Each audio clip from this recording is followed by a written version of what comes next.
Okay siya, na-meet niya naman lahat ng criteria, malutong naman siya, pero hindi siya okay para sa akin. Ngayon, try natin gumawa ng panibagong ratio to 300 grams ng potato starch. 50% din ng bread flour.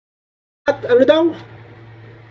Potato starch saka bread flour kinumbine para gawing breading mix. Ako, naman Ninong Ray. Breading mix na breading mix, di mo alam kung paano gawin? Ship ka ba talaga? Napakasimple niyan. Ito, panoorin nyo. Okay, magandang araw po sa lahat. Nagbabalik po ang inyong lingkod, Big Nok.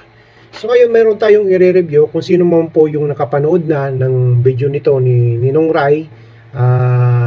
Yung chicken breeding experiment niya na ginawa. So magbibigay lang tayo ng input or review dito sa kanyang ginawang breeding experiment. Samahan niyo po ako. Himay